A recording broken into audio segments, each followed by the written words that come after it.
한번 따라하겠습니다. 나는 죽고 예수 살고, 나는 기도하고 하나님은 역사하시고, 나를 이기고 세상을 이기고, 말하는 대로 되고 기도하는 대로 되고, 찬송으로 깨고 기도로 깨자. 할렐루야. 하나님께서 우리에게 은혜 주시는 줄 믿습니다. 또 조금 더 따라하겠습니다. 제가 그동안에 이제 이걸 안 했었는데 다시 해야 될 것 같아서 저 따라하겠습니다. 내가 너희에게 뱀과 정갈을 밟으며 원수의 모든 능력을 제어할 권세를 주었으니 너희를 해할 자가 결단코 없으리라. 누가복음 10장 19절 말씀. 다시 내가 너희에게 뱀과 정갈을 밟으며 원수의 모든 능력을 제어할 권세를 주었으니 너희를 해할 자가 결단코 없으리라. 누가복음 10장 19절 말씀. 할렐루야. 이제 말씀을 생각하면서 우리 가정의 문제, 일터의 문제, 나의 육신의 문제, 여러 가지 것들, 우리 교회의 문제 다 생각하면서 우리는 영적으로 싸워야 될 의무가 있어요. 영적인 군대에 우리가 생각하면서 외치겠습니다. 나사렛 예수 이름으로 명하노니. 따라서 나사렛 예수 이름으로 명하노니 더러운 귀신은 물러갈지어다. 할렐루야. 우리가 명령하면 명령하는 대로 되는 줄 믿습니다. 하나님 함께 하십니다. 여호수아서 1장 7절에서 9절 말씀 굉장히 유명한 말씀인데 우리가 이 말씀 속에서 우리의 삶의 그 방법, 그리스도인들이 살아가는 삶의 자세 이런 것들을 우리가 배울 수 있는데 여기 뭐라고 말했냐면 오직 강하고 극히 담대하여 나의 종 모세가 내게 명령한 그 율법을 다 지켜 행하고 우로나 좌로나 치우치지 말라. 그리하면 어디로 가든지 형통하리라. 이 형통의 축복을 하나님이 우리에게 주시는데 언제 그 형통의 축복을 주시느냐면 말씀대로 따라 살아갈 때. 우리가 우리의 지혜로 살고 우리의 능력으로 사는 것이 아니라 하나님의 말씀대로 살아야 하는 것입니다. 그때 하나님께서 우리에게 은혜를 베풀어 주시는 거예요. 지금도 역시 마찬가지예요. 2000년 전에 역사하셨던 그 주님 지금도 역사하시죠. 칼빈이나 녹스 같은 사람들은 성령께서 역사하시지 않는다고 생각했어요. 성령의 역사는 2000년 전에 예수님께서 이 사역을 시작하고 제자들이 그 복음을 전할 때 그때 하나님의 교회를 이루기 위해서 초대교회 때 필요했지. 지금은 말씀이 완성됐기 때문에 그런 영적인 능력이 필요 없고 오직 말씀만 필요하다. 이렇게 가르친 거예요. 그러니까 우리가 어렸을 때에 교회에서 박수 치는 거 그거 잘 못하겠어요. 어른들이. 왜 박수 치는데 못 치게 하느냐면 하나님께만 오직 하나님께만 영광이 돼야 되는데 우리가 박수 치면 내가 기쁨을 누리잖아요. 그거 안 된다는 거예요. 우리가 말씀을 보면서 하나님께서 주시는 지혜로 하나님의 말씀에 대한 깊은 이해가 있고 성령께서 우리를 이끌어 가시면 그 하나님의 놀라운 은혜를 우리가 경험할 수 있어요. 그래서 저는 우리 성도들이 더 많이 기도하고 더 많이 엎드리고 더 많이 찬송하고 주의 성전을 찾아와야 돼요. 물론 집에서 기도하는 것도 우리가 되지만 성전에 찾아와서 하나님 앞에 열심히 기도하고 엎드려야 되는 거죠. 그 장사하는 사람들이 아침이면 이제 우리 동네도 이렇게 나오다 보면 시장도 있고 하니까 그 가게는 항상 예를 들면 9시 딱 되면 문을 연다. 언제나 9시가 되면 손님이 없어도 문을 열어놓는 거예요. 그게 굉장히 중요해요. 손님이 없다고 9시 문을 안 열고 10시에 이제 문을 열었어요. 근데 10시에도 손님이 안 와. 그래서 또 11시에 문을 열었어요. 11시 됐는데 손님이 안 와. 12시에 문을 열었어요. 근데 어떤 사람이 9시에 급해가지고 그 집에 있는 물건을 봐놓은 게 있어. 그래서 9시에 가보니까 문이 닫히고 주인도 없어요. 그 손님 어디로 가겠어요? 옆에 있는 다른 가게 가지요. 영적으로도 우리가 하나님 앞에 나올 때, 하나님의 은혜를 사모할 때 언제나 정한 시간에 기도하는 게 참 중요한데, 어디서 우리가 그것을 배울 수 있느냐면 다니엘이 하루 3번 정해놓고 예루살렘으로 향한 창문을 열어놓고 하나님 앞에 기도했어요. 우리가 생각할 때 그게 별거 아닌 것 같은데, 사실은 뭐 예루살렘으로 향하면 어떻고 안 향하면 어떻습니까? 어디서 어떻게 기도하든지 하나님이 우리를 다 아실 건데, 그런데 예루살렘을 향한 문을 열어놨다 그래요, 성경에. 그리고 하루 3번씩 기도했어요. 오늘도 우리 마음이 그런 그 영적인 결단과 믿음의 자세들이 우리에게 필요한 것입니다. 쉽게 말하면 목사님이 새벽 기도를 계속 하는데 성도들이 아무도 안 나와. 실제로 그럴 때가 있죠. 그럼 이제 성도들이 안 나오니까 목사도 안 나와야 되겠어요? 그렇지 않아요. 하나님과 우리가 약속한 시간이잖아요. 그렇기 때문에 그 시간에는 언제든지 찬송하고 기도하고 말씀 전하고, 어떨 때는 우리 집사람 감기 걸려가지고 아프면 나만 혼자 나와서 예배드려요. 혼자서 여기서 예배드려요. 아무도 없어요. 제 생각에 천군천사를 하나님이 보내신다고 저는 생각해요.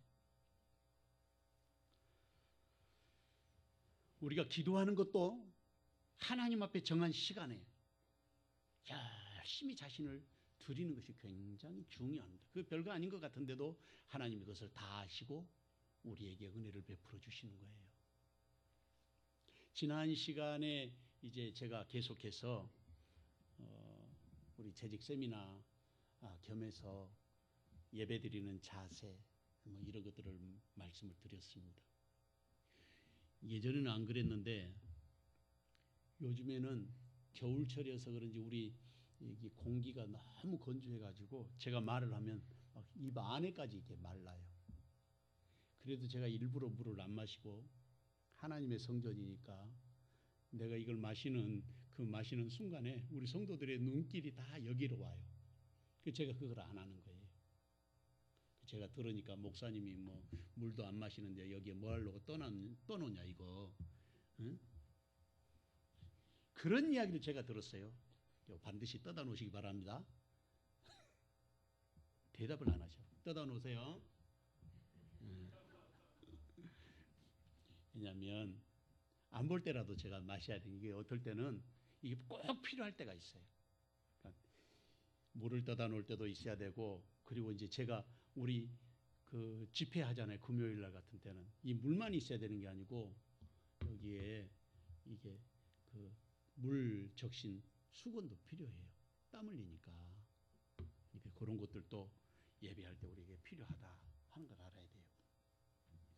그리고 이제 오늘 제가 말씀을 전하면서 얼핏 그런 말씀을 드렸는데, 지난 시간에 이제 그걸 설명을 못 했는데, 다른 교회에 비해서 우리 교회는 성찬식을 많이 하는 그런 교회예요. 우리 교회보다 더 많이 하는 교회가 별로 없어요. 사실은 제가 공부할 때 성찬식은 매주일 하든지 시간마다, 예배 시간마다 성찬식을 하는 것이 중요하다. 여러분도 아시다시피 캐토릭 같은 경우는 매 미사 때마다 성례전이 있어요. 근데 캐토릭에서는 요즘에는 이제 포도주는 안 주고 떡만 주더라고요. 그러면 안 돼요. 그건 반칙이에요. 예수님께서 제정하신 것은 떡도 주고 포도주도 줘야 돼요. 근데 캐토릭은 보니까 신부님이 혼자서 포도주는 혼자만 마시더만 보니까. 그렇게 하면 안 돼요. 무슨 의미가 있어서 그렇게 하겠지만, 우리가 신앙적으로 봤을 때 말씀에서 가르쳐 주는 것은 성찬 예식은 떡과 포도주가 같이 가는 거예요. 근데 이것이 얼마나 중요한 것인지 성도들이 잘 모르고 성찬 예식에 대해서 의식이 별로 없는 것 같아요. 그래서 제가 이 말씀을 꼭 가르쳐야 되겠다 했는데 오늘 설교하면서 제가 아남네시스라는 말하고 프로랩시스라고 한 두 가지 말을 했는데 그게 세례만 있는 것이 아니라 성찬 예식에도 같이 와요. 아남네시스라는 말은 예수님의 살과 피, 그것이 십자가에 달려 돌아가시면서 예수님께서 육신이 찢기시고 그리고 옆구리에 창을 받으시고 그 창을 받으셨는데 저는 여기 찔린 줄 알았거든요. 여기 보통 그 예수님 사진이나 이런 걸 그림을 보면 여기에서 이렇게 피가 흐르는 게 나오죠. 오른쪽 옆구리에. 그게 아니고 외과 의사의 말에 의하면 성경 말씀에 예수님께서 로마 군병이 창으로 찔렀는데 뭘 흘렸다 그랬어요? 예수님께서 물과 피를 흘리셨다 그랬잖아요. 그런데 여기 찔르면 물이 안 나온대요. 물이 어디서 나오느냐? 심장에서 나온다는 거예요. 심장에서. 그러니까 심장이 여기 거 아니겠어요? 지금 과테말라, 온두라스에 가 있는 예전에 우리 권영갑 선교사님 딸이 태어날 때 기형이 돼가지고 심장이 이쪽에 있다 그래요. 그래서 나중에 수술해서 이쪽으로 옮겼거든요. 그런 일도 있어요. 심장이 이게 기형으로 와가지고 그래서 그 수술을 했어요. 그런데 그런 사람은 여기 찔러야 되겠지만 예수님은 뭐 정상적이라고 하면 우리 심장은 다 왼쪽에 있잖아요.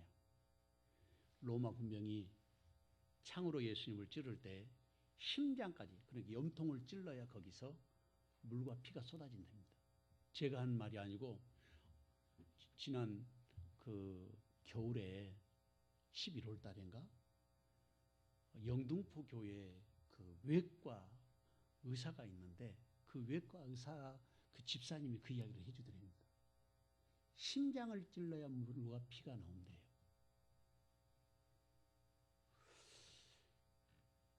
우리는 어디까지 가느냐면 여기에서 성찬식에 떡을 떼고 포도주를 마시는 그 순간 우리도 주님의 십자가에서 그 고통에 참여하고 창으로 옆구리를 찔러서 심장이 터지는 거기에 참여하게 되는 거예요. 그 심장이 찔렸다는 말은 내가 죽는다는 말이 철저하게 내가 죽는 걸 말해요. 철저하게. 그래서 우리 5대 강령에 나온 것처럼 나는 죽고 예수 살고 이게 철저하게 부서져야 하지 더 많이 부서져야 하리 깨져야 하리 더 많이 깨져야 하리. 왜 성령 충만함을 못 받느냐면 내가 너무 강해서 안 되는 거예요. 제 경험으로 성령께서 우리를 강력하게 지배하실 수 있도록 나를 누군가가 콕 찔르면 아이고 이놈의 새끼야 이게 아니라 아버지 이게 나와야 돼요. 예수님 하고 나와야 되는 거예요. 그냥 야 아이고 이놈의 새끼야 그 속에 아이고 이놈의 새끼가 그들은 거예요. 우리 속에 예수가 나와야 되는 거예요. 예수가. 박혜승 목사님 제일 좋아하셔요. 우리를 찌르면 창으로 찌르면 속에서 뭐가 나와야 된다고요? 속에 있는 게 나와야 되잖아요. 예수가 나와야 되는 거예요. 그러려면 어떻게 해야 되겠어요? 내 안에 예수로 충만해야 돼요. 모든 것이 예수로 내 머리끝에서 발끝까지. 그래서 제가 많이 예로 든 것이 잉크병. 옛날에는 잉크를 펜을 많이 썼잖아요. 빨간 잉크를 찍으면 빨간색 글씨가 나오고 까만 잉크 찍으면 까만색 잉크가 써지는 것처럼 오늘 우리 안에서 나오는 것이 무엇인가를 우리 스스로 가만히 생각해 보면 그게 내 안에 있는 거예요. 그러니까 아이고 이놈의 새끼야 그게 들어있는 사람 맨날 그것만 나와. 그러니까 우리가 넘어지면서 아버지 아이고 주님 아버지 이 말이 자동적으로 나와야 되는 거죠. 제가 이제 요 며칠 이제 몇 주간 동안 운동을 못하게 지금 의사가 해서 아직도 좀 안 좋아요. 상태가. 사실은 지난주에도 설교를 할 수 없었는데 그분들이 편안하게 쉬라 그러더라고요. 그래서 제가 고민을 많이 했어요. 어디 원로 목사님이나 모셔다가 주일날 설교하고 나는 좀 쉬어야 되나 그랬더니 우리 집사람이 그래야 된대요.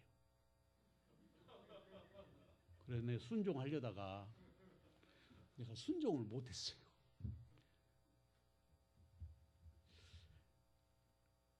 어제는 말씀을 준비하는데 이 말씀이 준비가 안 되는 거예요. 말씀이 너무 어려워. 요즘에 말씀이 왜 그렇게 어려운가 모르겠어요. 12시가 되도록 이게 말씀을 제대로 준비를 못 해가지고 기도하면서 아버지 내일 하나님 앞에 예배는 드려야 되지 않습니까? 지혜를 주십시오. 기도하면서 말씀을 준비했는데 우리 안에 예수로 가득히 채워져야 돼요. 그러려면 의식 속에서도 내가 그걸 말하고 무의식 속에서도 그게 자리를 잡고 있어야 돼요. 그러니까 의식의 세계 속에서 무의식을 지배하려면 많은 노력이 필요한 거예요. 많은 노력이 필요해. 운동을 못 해가지고 제가 요즘에 이제 탁구 치러를 못 가는데 탁구 치러 가면 제가 탁구 치면서 아버지 주여 그러니 목사님들이 웃어요. 아니 당연한데 나는 그렇잖아요. 막 목사님들도 막 입에서 이상한 말 막 C, D, E, F, G 막 나와. 우리가 예수로 충만해야 된다. 따라해 보시면 나는 예수로 충만해야 된다. 할렐루야. 예수로 충만한 사람들이 우리 자신들이 그 자리에 참여하는 것을 보고 뭐라고 말하냐면 아남네시스라 그러는 거예요. 아남네. 과거에 있었던 그 현실 속의 그 경험을 내가 오늘 지금 이 시간에 하게 되는 것을 아남네시스라. 성찬식. 예수님의 그 죽음에 내가 참여하는 거예요. 그렇기 때문에 성찬식으로 제가 이제 늘 떡을 떼면서 이렇게 말씀드리잖아요. 주께서 잡히시던 날 밤에 떡을 떼어 주시며 말씀하시기를 이것을 받아 먹으라. 이것은 너희를 위하여 찢긴 내 몸이니 이것을 먹을 때마다 나를 기념하라. 우리 개신교는 존 낙스의 파격적인 그 신앙 노선을 많이 가지고 있어요. 그러다 보니까 예배의 예식 속에 많은 것이 깨졌어요. 그런데 놀랍게도 감사한 것은 우리 교단에 하나님께서 귀한 목사님을 보내주셔서 이제는 80살이 다 되셨지만 그 목사님이 1980년대 들어오시면서 예배학을 공부해 갖고 오셨어요. 이런 거 옛날에 없었어요. 옛날에는 이게 다 뜻이 있어서 이것을 해놓은 거거든요. 녹색은 성장, 생명을 의미하는 거예요. 녹색은. 장례식 때 가면 목사님들이 보니까 수토를 까만 걸 하신 목사님도 계시더라고요. 그분은 예배학을 공부 안 하신 분이에요. 그리스도인은 까만 거 하는 게 아니에요. 까만 거는 그리스도인들의 색상이 없어요. 그건 죽음을 의미하는 거죠. 사망을 의미하죠. 그리스도인들은 사망도 백색이에요. 흰색. 왜냐하면 승리를 의미하니까. 트라이엄프. 승리를 말하는 승리. 우리 그리스도인들은 더 이상 사망 권세가 역사하지 못하는 자리에 들어갔어요. 그리고 이미 우리는 예수님과 함께 죽어버렸기 때문에 우리를 죽일 수 없는 거예요. 우리는 예수님의 생명, 다시 말하면 하나님이 우리 안에 계시는 거예요. 우리 안에 누가 계셔요? 하나님. 임마누엘이라는 것이 엄청난 하나님의 은총이에요. 임마누엘. 교회 이름 가운데 임마누엘 교회도 있잖아요. 임마누엘이라고 하는 것은 파격이에요. 파격. 왜냐하면 하나님이 죄인을 만나게 되면 죄인이 죽을 수밖에 없는 것인데 그 하나님이 우리 안에 들어와 계시는 거예요. 지금은. 그래서 에베소 1장에 지지난주에 설교하면서 제가 말씀드렸잖아요. 예수님은 우리를 구원하시는 구원의 창시자, 구원을 이루신 새로운 생명의 창조주라는 뜻이에요. 그러니까 우리가 보통 사람이 아니라니까요. 우리 안에 누가 계셔요? 예수님. 예수님이 하나님이시잖아요. 그 예수님이 계시기 때문에 마치 씨앗을 땅에다가 뿌려놓으면 그 씨앗이 다시 싹이 나서 꽃이 피고 열매가 맺혀지는 것처럼 우리는 죽어도 죽을 수 없는 존재가 되어 있는 거예요. 따라해 보겠습니다. 나는 죽어도 죽을 수 없는 존재다. 할렐루야. 왜냐하면 예수님이 내 안에 계시기 때문에 그런 거예요. 예수님이 내 안에 계시기 때문에. 이것이 하나님이 주신 영적인 원리예요. 그러니까 우리는 언제든지 성찬식을 통해서 예수님을 만나고 성찬식을 통해서 내 안에 예수님을 언제든지 확인하게 되는 시간이에요. 그래서 성찬식은 너무너무 중요해요.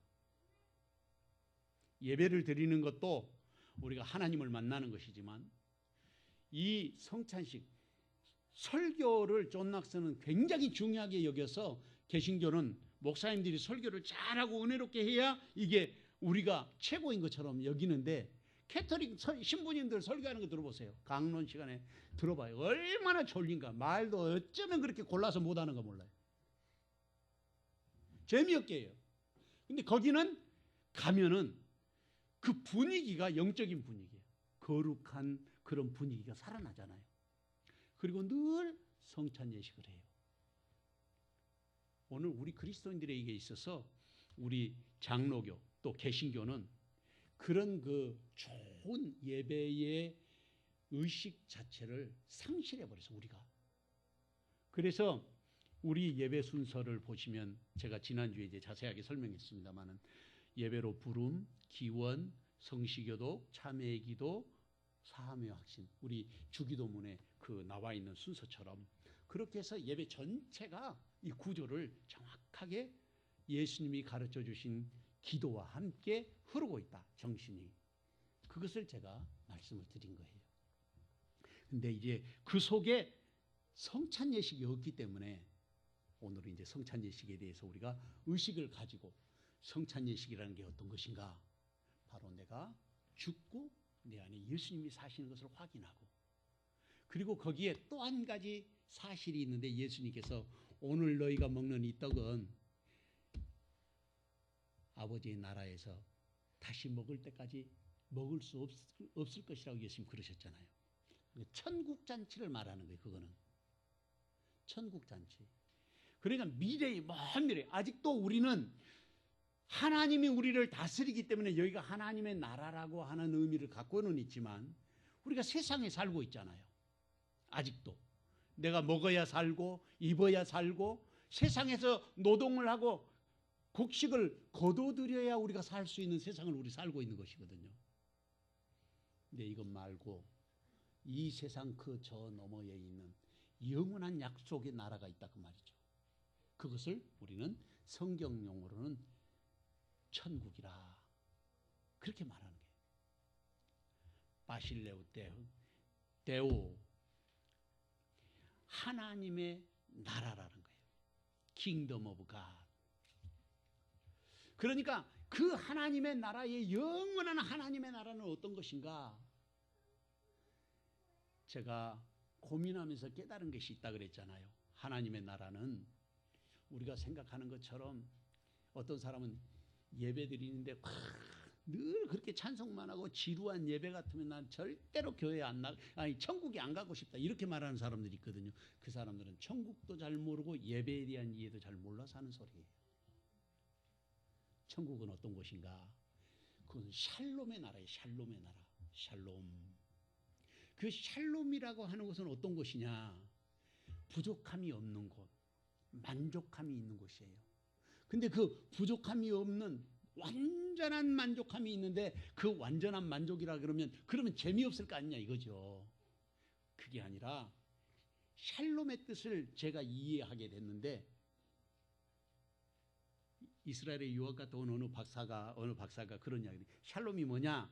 풍선을 후 불어가지고 크게 커져가지고 마지막에 빵 터지기 직전까지 그렇게 가득 찬 것을 샬롬이라 그런다. 이렇게 설명하더라고요. 제가 들어보니까. 근데 그것까지는 부족해요. 완전히 부요함과 풍성함을 말하는 것은 맞지만 그 완전한 부요함과 풍성함 속에 담겨있는 의미를 알아야 돼요. 그게 뭐냐면 첫째는 날마다 새로워요. 날마다 새로운 곳이 천국이에요. 따라해보세요. 천국은 날마다 새로운 곳이다. 할렐루야. 날마다 새로워요. 그러니까 늘 즐겁고 늘 기쁘고 늘 감사하고 늘 찬송할 수밖에 없는 곳. 그곳이 바로 어디라고요? 천국이 천국. 거기에 누가 가요? 내가 가는 거예요. 안 갈 사람은 할 수 없고. 거기에 누가 가요? 내가 가. 내가 가는 거예요. 그곳에. 다른 사람 가는 게 아니에요. 날마다 새로워요. 날마다. 천국은. 두 번째로 천국은 어떤 곳이냐? 날마다 창조적이에요. 날마다 창조적. 날마다 새로우니까 날마다 창조적이에요. 그래서 프레시하고 크리에이티브, 창조적인 역사가 천국에서 날마다 일어나는 거예요. 생명수 강가에 12가지 과일이 날마다 새롭게 열리는 거예요. 지난번에 2주 왔더니 오늘은 안 오셨네. 우리 이은정 선생님, 집사님 오늘은 안 오셔서 돌아볼 필요 없어. 안 왔는데 뭐 돌아봐요. 그 아들 주연이가 천국에 갔다 오고 나서 그게 그렇게 말로 다 할 수 없는 기쁨과 감격이 있다고 하잖아요. 거기에 얘가 그걸 어떻게 알겠어요? 그냥 다 알아져 버린다는데 제가 설명했던 그걸 그대로 아이가 말로 표현해 놨어요. 여러분 우리 가보고 싶잖아요. 우리는 왜 안 보여주시냐? 보지 않고 믿는 것이 더 복되다 그랬어요. 보지 않고 믿는 자가 더 복돼. 우리 거기 가면 더 기쁘고 감사한 일이죠. 세 번째 샬롬의 의미는 뭐가 있느냐면 거기는 날마다 드라마틱한 거예요. 드라마틱해. 기승전결이 있다 그러잖아요. 참 아름다운 극적인 역사들이 날마다 이루어지는 거예요. 날마다. 그게 얼마나 감사해요. 맨날 지루하게 찬송하고 그런 게 아니라 그런 나라가 샬롬이에요. 프레시하고 크리에이티브하고 그리고 드라마틱하고 또 한 가지 더 있어요. 아주 다이나믹한 역동적인 곳. 그것이 천국이에요. 가보고 싶지요? 예. 안 가보고 싶으면 할 수 없고 저는 가보고 싶어요. 대답을 안 하는 사람은 안 가보고 싶은 사람인 것 같아요. 천국은 그런 곳이에요. 프레시하고 크리에이티브하고 다이나믹하고 드라마틱한 곳. 그곳이 천국이에요. 우리가 갈 곳이에요. 그곳을 누가 만들어 놓으셨어요? 우리 주님 예수께서 만들어 놓으셨어요. 그리고 우리를 언제 부르신다 그랬어요? 잘 몰라서 지금 대답 안 하시는 거죠. 김경숙 권사님 언제 우리를 예수님께서 다 만들어 놓고 언제 오신다 그랬어요? 요한복음 14장 보면 1절 2절에 나와. 1절 2절 3절에 내가 너희 있을 곳을 예비하러 가나니. 너희 있을 곳을 예비하러. 그게 어디냐면 천국이에요. 천국 너희 있을 곳을 지금 예수님께서 만들고 계시는. 아직도 안 오신 거 보니까 조금 덜 만들었어. 덜 만든 거는 우리가 조금 덜 충성하고 봉사해서 그런 거예요. 우리가 집 짓는 거 이거 우리가 헌신하고 봉사하고 헌금하고 이런 것들이 다 천국의 재료라 그러잖아요. 재료. 어떻게 해서든지 그러니까 말을 전도하고 기도하고 봉사하고 헌신하는 모든 것들이 하늘에 상급이 된다고 그 박영규 목사님이 천국 갔다 와서 한 말이에요. 그 자기 재산 3천억을 갖다가 다 헌납하고 하늘나라 가보니까 자기가 맨날 세상에서 영광 받았기 때문에 자기 상급이 없더라잖아요. 그래서 그분이 한 10여 년 정도 더 살다가 가셨는데 그 박영규 목사님이 그런 말씀하셨어요. 나는 이제 남은 인생 열심히 내가 봉사하고 그리고 간증하고 사람들이 간증하러 다닐 때에 사례비 주면 그걸로 내가 양로원 만들고 어려운 사람들 돕다가 내가 주님 앞에 갈 거라고. 그분이 2014년인가 하나님 나라 가셨어요. 우리가 너무 예수님을 몰라도 너무 잘 몰라요. 그리고 우리 생각이 세상에 너무 젖어 있어요. 나는 뭐 세상 것으로는 10개, 20개, 90개, 100개를 거의 다 갖고 있으면서도 하나님 앞에 하는 일은 별로 없어. 그래도 천국은 다 가고 싶어요. 그러려면 우리가 더 열심히 이 말씀에 나와 있는 것처럼 나의 종 모세가 내게 명령한 그 율법을 다 지켜 행하고 우로나 좌로나 치우치지 말라. 그리하면 어디로 가든지 형통하리라. 우리가 이 땅에 살면서 성찬 예식을 참여할 때 그 성찬 예식에 참여하는 두 번째 중요한 의미는 영원한 나라에서 우리가 하나님 앞에 누릴 그 축복을 이 땅에서 누리는 것을 말하는데, 그거를 프로레십스라. 프로레시스. 그러니까 저 미래에 있는 것을 지금 경험하는 거예요. 지금.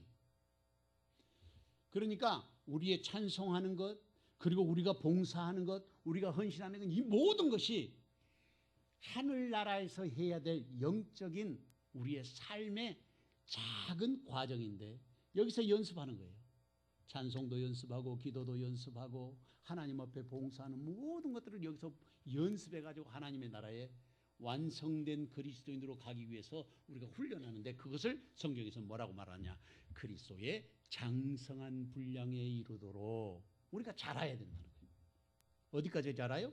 예수님의 장성한 분량에 이르기까지 우리가 자라야 된다는 거예요.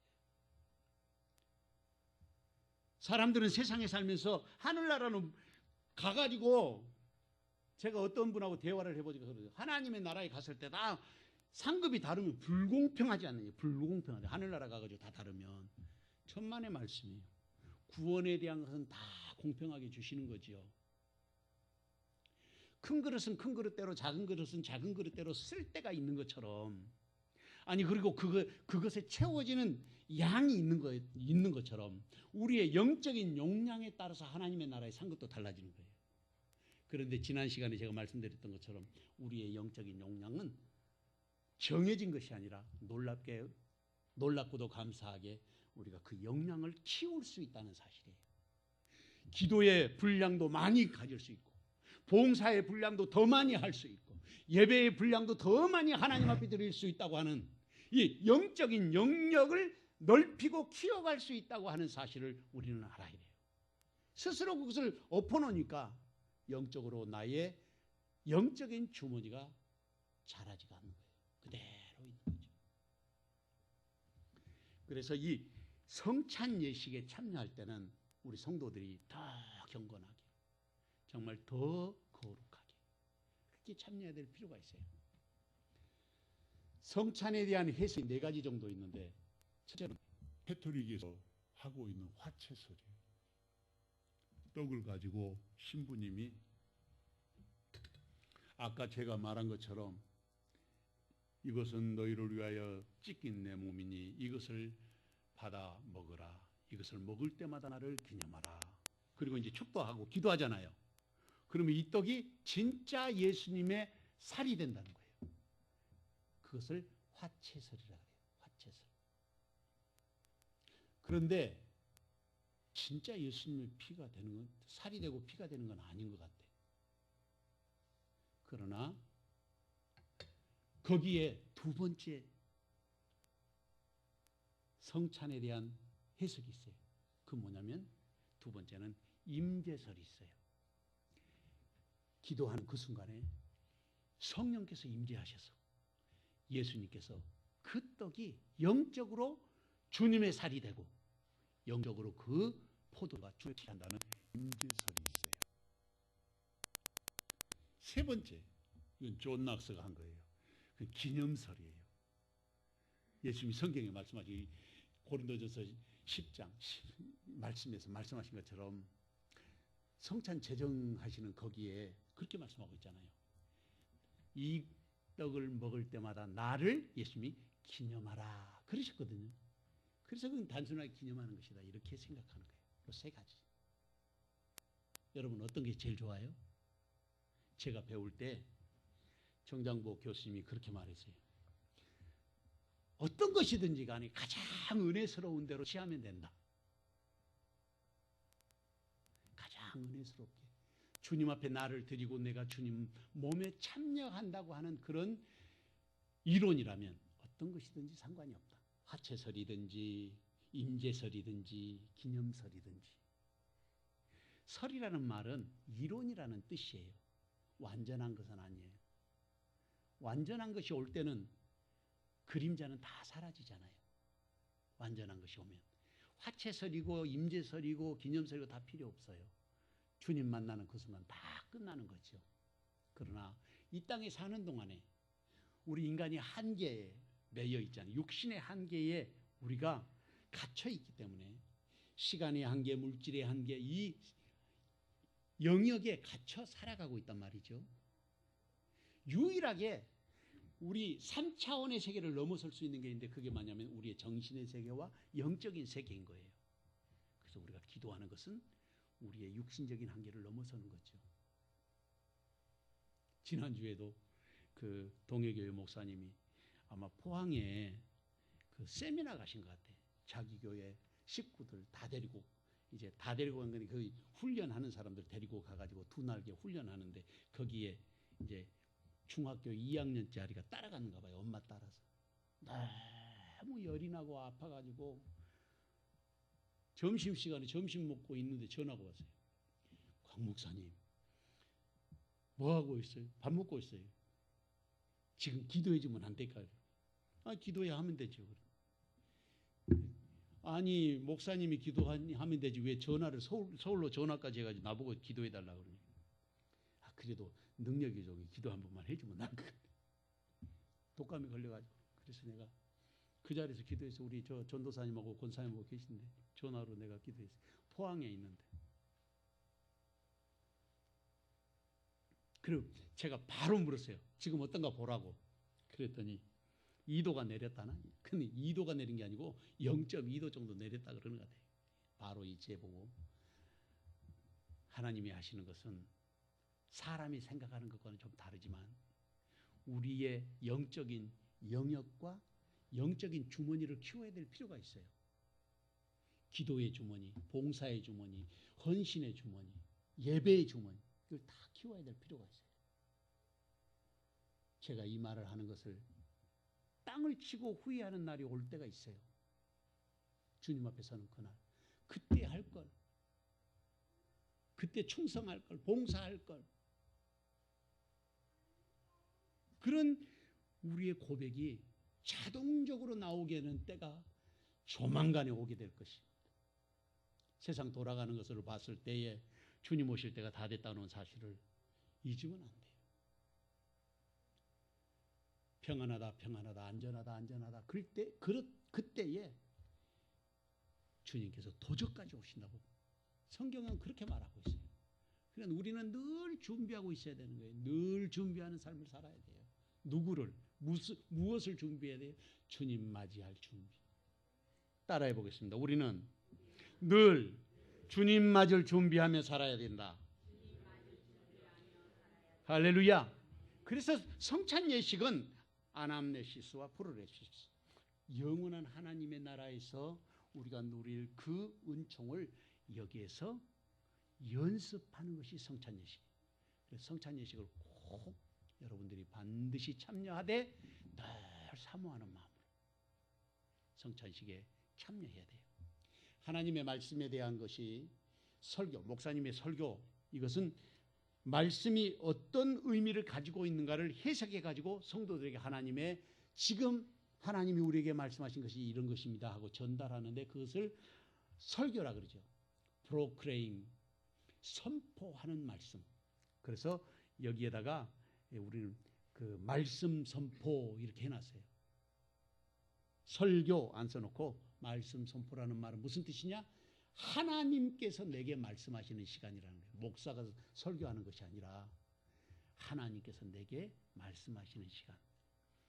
그 말씀은 이 듣는 것으로 우리가 하나님의 말씀을 듣는데 여기에 나와 있는 이 하나님의 말씀이라고 하는 뜻은 듣는 말씀이지만 설교는 성찬식은 우리가 직접 몸으로 체험하는 말씀이에요. 따라해 보겠습니다. 성찬식은 내가 몸으로 체험하는 말씀이다. 할렐루야. 성경은 기록된 말씀이고 목사가 설교하는 설교는 선포되는 말씀이고 예수님은 말씀 자체예요. 그런데 그 예수님 말씀 자체인 예수님 우리가 영적으로 내 몸에 받아들일 수 있는 그런 시간이 있는데 그게 바로 성찬 예식이에요. 그래서 성찬식을 소중하게 여기는 그런 믿음의 자세가 오늘 우리 성도들에게 함께 하시기를 주의 이름으로 축원합니다. 제가 지난 시간에 예수님에 대한 것하고 그 이사야 선지자에 대한 것을 말씀드렸는데, 예수님은 12제자 중에서도 가까이 데리고 다니는 제자들이 있었어요. 그게 베드로, 요한, 야고보예요. 그래서 이 베드로와 요한, 야고보는 변화산에 올라갈 때도 데리고 가고, 예수님이 무슨 일이 있으면 이 세 사람을 늘 데리고 다니셨어요. 12명의 제자를 다 가르친 것이 아니고 다 가르치기도 하시지만, 예수님께서 더 깊이 있는 이야기를 할 때는 그걸 이해할 수 있는 사람들을 아마 데리고 다닌 것 같아요.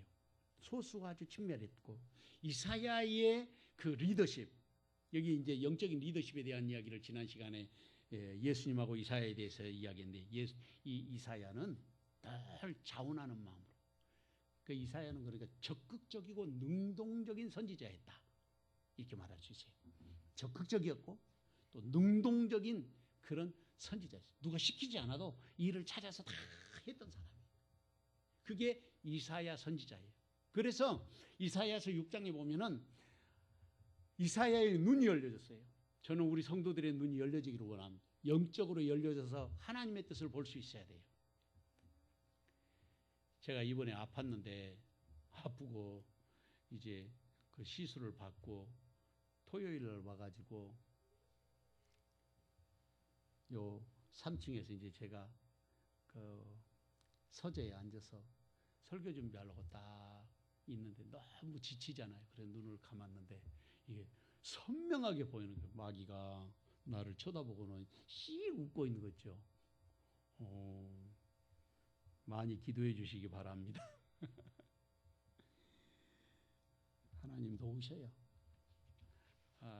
우리 자신들이 하나님 앞에 얼마나 바로 서는가, 우리가 이게 영적으로 그것이 보여야 되거든요. 보이는 이유는 뭐냐면 기도하라고. 우리에게 교만해지면 안 되죠. 기도해가지고 뭐가 보이면 그걸 통해서 사람들을 평가하고 판단하고 이러면 안 되는 거예요. 이번에 시편 37편을 보니까 불의한 자가 형통한 것에 대해서는 뭐 말하지 마라. 그 불평하지도 말아라. 오히려 너가 죄에 빠질까 하노라. 정죄하는 죄에 빠지는 거예요. 불평하면 안 돼요. 그게 누가 가르쳐 준 것이냐? 마귀가 가르쳐 주는 거예요. 불평하도록 우리를 계속해서 흔들어 놓는 거죠. 그때마다 우리의 마음속에 예수님의 마음으로 나는 죽고 예수님만 사는 역사가 일어나야 되는 거예요.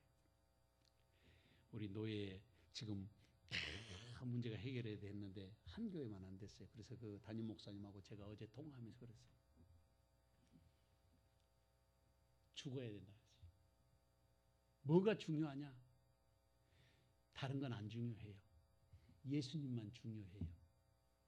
뭐 우리의 지위나 명예나 감정이나 이런 거 다 안 중요해. 진짜 중요한 것은 내 안에 예수님이 계시는가, 그게 중요해요. 그래서 제가 그걸 이야기했어요. 다 내려놔라. 다 내려놔라.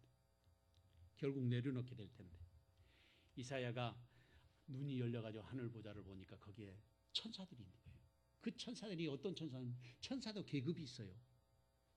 날개가 2개 달린 천사도 있고요, 6개 달린 천사도 있어요. 근데 이사야가 본 천사는 6개가 달린 천사예요. 2개는 얼굴을 가리고 2개는 몸을 가리고 2개는 날면서 노래를 부르는데 창화하였다 그랬죠. 그게 찬송했다는 뜻이에요. 근데 찬송가를 무슨 찬송가를 불렀어요? 거룩 거룩 거룩, 요 찬송가를 부른 거예요. 근데 우리는 재미없잖아요. 그 거룩이라는 게 가슴으로 안 다가오니까 별로 재미가 없어요. 그런데 그 천사들은 하나님 앞에서 그 노래만 부른 거예요. 왜 그렇게 찬송을 했을까? 거룩하다 거룩하다 거룩하다. 그 찬송을 부른 천사가 이름이 바로 세라핌이에요. 세라핌. 우리 성경의 번역으로는 스랍이라고 하죠. 스랍. 스랍이라고 하는 천사들은 그것만 찬송하는 게 천사가 하나님의 거룩하심을 노래하는 거예요. 근데 우리는 가슴에 안 다가오잖아요. 왜? 그러면 안 다가오는 것은 정상이에요, 비정상이에요? 비정상인 거예요. 다시 말하면 내가 영적으로 너무 무디어져 있다는 것을 말하는 거예요. 그러니까 로마서 8장 25절 26절 말씀에 나와 있는 것처럼 제가 울고 다녔다 했잖아요. 한 달 동안 울고 다녔지만 왜 우는지 몰랐다 그랬잖아요. 근데 거기에 성경이 뭐라고 말했냐면 너희가 간구할 바를 알지 못할 때에 성령께서 말할 수 없는 탄식으로 너희를 위하여 친히 간구하시느니라.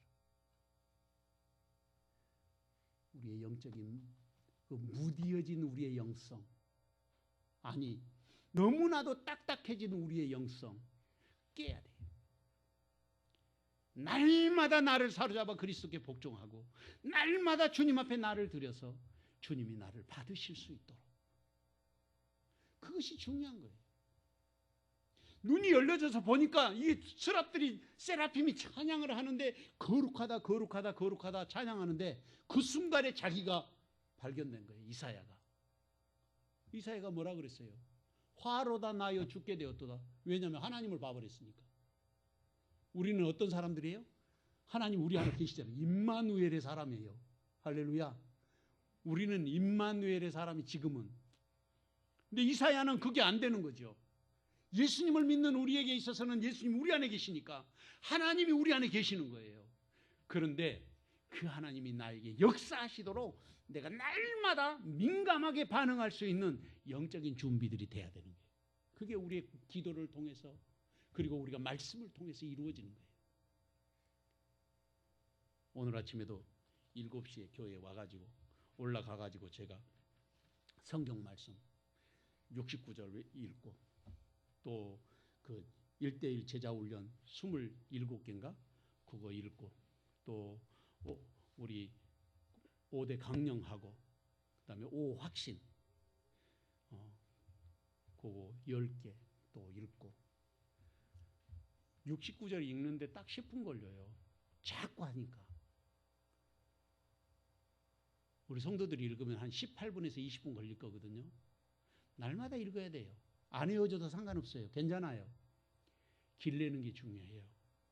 보리밭 길내는 것처럼 겨울철에 한 번 가고 두 번 가고 계속 하게 되면 몸으로 말씀을 익혀야 돼요. 그게 경건의 연습이고 훈련인 거예요. 말씀은 몸으로 배워야 된다. 말씀을 머리로만 배우니까 귀만 커져가지고 판단하고 계속해서 불만 불평이 나와요. 하나님의 말씀은 몸으로 배우는 거예요. 따라해 보겠습니다. 하나님의 말씀은 몸으로 배우는 것이다. 할렐루야. 하나님의 말씀은 몸으로 배워야 돼요. 몸으로. 그래서 몸으로 배우는 게 뭐냐? 소리내서 성경을 자꾸 읽어야 돼. 69절 성경 구절도 계속해서 읽어요. 이사야의 눈이 열려졌을 때 하나님을 보게 되고 자기를 발견하게 되는데 화로다 나여 죽게 되었다. 통곡을 하니까 하나님이 천사를 보내가지고 숯불로 그 입술을 정결케 하고 깨끗하게 됐다고 했어요. 오늘도 주님의 보혈로 깨끗함을 입은 우리는 이사야와 출발점이 달라요. 주님 주신 크신 은혜와 사랑 가운데서 용기 있는 참믿음의 역사, 구원의 새로운 창조자 되신 우리 주님 예수님께서 우리를 부르셔서 임마누엘로 함께 하시고 계시지 않습니까? 이 율법책을 내 입에서 떠나지 말게 하며 주야로 그것을 묵상하는 하여 그가 안에 기록된 대로 다 지켜 행하라. 그리하면 내 길이 평탄하게 될 것이며 내가 형통하리라. 주야로 묵상하는 주야로. 이 율법책을 내 입에서 떠나지 말게 하며 따라해 보겠습니다. 이 율법책을 내 입에서 떠나지 말게 하며 주야로 그것을 묵상하라. 할렐루야. 묵상하라는 것이 가만히 정신통일하라는 말이 아니에요. 이 묵상하라는 말은 번역을 잘못 해놨어요. 번역은 정상적으로 번역하면 뭐냐면 주야라서 늘 중얼중얼 외우고 다니라는 거예요. 말씀을. 이게 묵상하는 거예요. 우리가 생각하는 이 동양적인 사상의 묵상은 정신통일이에요. 나도 없고 너도 없고 주인이 없잖아요. 그래 마귀가 역사하는 거예요. 그래서 정신통일 배우러 다니는 것은 그리스도인들에게는 안 맞아요. 왜냐하면 주인이 없으니까 마귀가 주인 되거든요. 기도를 못하게 해요. 영적으로 안 맞아. 우리의 주인은 예수님이세요. 예수님이 나를 다스리고 나를 지배하고 나를 이끌어 주셔야 되는 거죠. 이 율법책을 내 입에서 떠나지 말게 하며 주야로 그것을 묵상하는 믿음의 삶을 살아서 오늘도 몸으로 내가 말씀을 배우고 몸으로 말씀을 익혀서 승리하는 2020년 한 해 되시기를 주의 이름으로 축원합니다. 사랑하는 주님.